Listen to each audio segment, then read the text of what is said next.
Good YouTube, it's your boy Black with y'all, 3 long face, skinny body, got on the ground, still working in the party. You already know we back with some more fire forward to anime manga content. Now, before we get into the video, don't forget to like, comment, subscribe, smash that like button, share the video with your friends, and go ahead and hit that subscribe button because we finna jump right into the business. Yes, sir.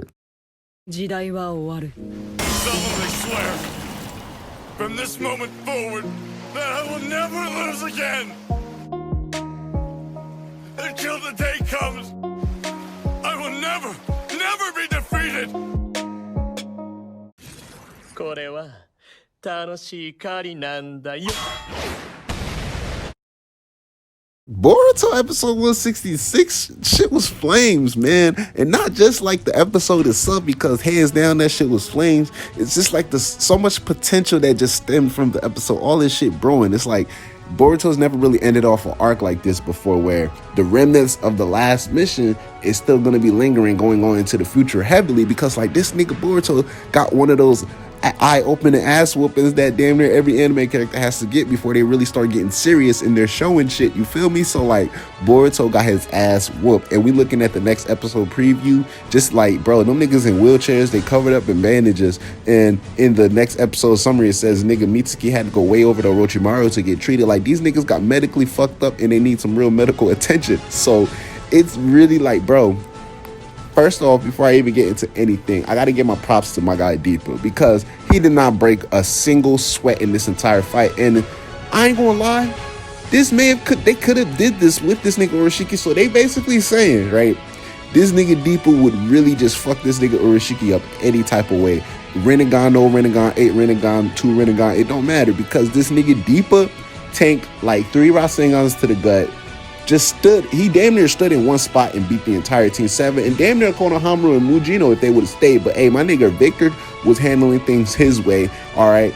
But bro, episode 166, man, the animation was crispy, everything was clean, and it looks like Boruto and Sakura are finna really start touching surfaces of the things that we've been anticipating, especially with my nigga Mitsuki. Now, understand, I've been jacking it from the beginning, since the jump, and I'm not the only one, but I'm still like strongly like, yo, passionate about this, because I'm like, what the fuck really is going on, bro? The secret behind this nigga Mitsuki Sage Mode and its connections with the Otsutsuki clan. Now, they really haven't given us much, honestly, and even for those of y'all who don't read the manga, we don't really get as much information as we even gotten in the anime on Mitsuki's Sage Mode. So it's really just like as much information if we could drag out of the anime of the episodes we've seen so far. That's the closest amount of information we could get for Mitsuki Sage Mode and the secrets that lies behind it, whatever Orochimaru did. Now, I'm hoping next episode we might see Orochimaru drop a couple of important bombshells in regards to Mitsuki Sage Mode, because even this episode, Mitsuki was like, bro, you know what, man, I can't really use this power, full power. So it seems like he has 2 modes in the Sage Mode, because he has the first mode where his body glows, obviously, his eyes change a little bit, and then when he grows out the horn in the second mode, and his eyes become a little bit darker, not his eyes, but the shading around his eyes become much more darker, and then he gets the snakes around his body. So I guess 2 transformations in the Sage Mode. He can use the base one perfectly fine, because he even used it back in the Mitsuki retrieval arc towards one of the final fights versus Lord Kuth. He didn't use the second version where he grew out the horn, but he used the base Sage Mode chakra cloak.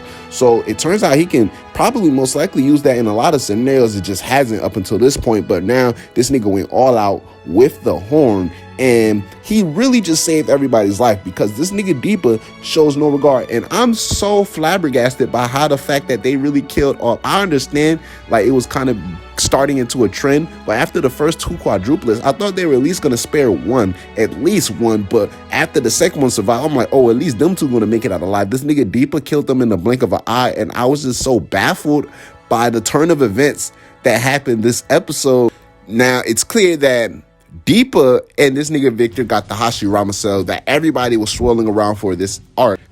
You remember back in episode 157 when Sasuke and Sai initially was trying to track down some of the footprints of the Kara organization, and they came across one of the lab experiments, and they were wondering what type of experiments they were doing, and Sasuke got a keen eye. He recognized that it was some type of biological experiments, and now we see going further down the line, these niggas are after the Hashirama cell. Deepa's talking about Saham, like the experiment comes first, and they will really just disregard anything that had to do with Team 7, Konohamaru, Boruto, and all of them, if by all means the Hashirama cell was meant to be in their safeguard. And you could see things unfold, because once this nigga Deepa got it in his possession, he's like, you know what, I really don't give a fuck if these niggas get away or not. And I ain't gonna lie, bro, just say the things played out much longer than they had already did. Maybe something would have postponed Deepa from getting the fucking Hashirama cell long enough, or Victor was forced to maybe even unleash more chakra and power against Mujino and Konohama. We could be looking at a very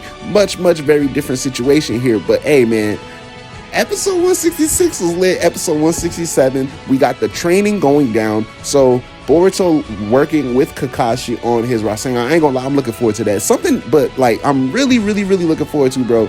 I want to see Sasuke's training with Sarada in her Sharingan, and how maybe she will be able to unlock the second Tomo, or even the 3 Tomo.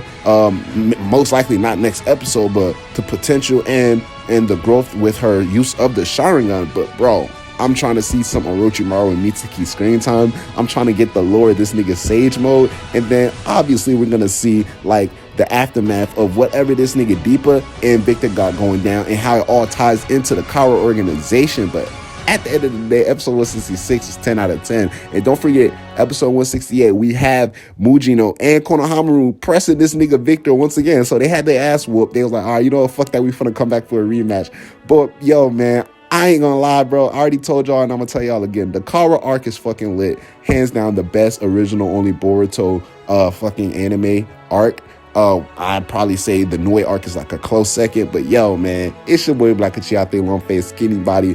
Holla at your boy. I'ma holla at y'all. Black Chia out. Yes, sir. Hey, can we take a trip to the sky? Show them that our limits too high. Cocoa butter hips on the wristlet. She said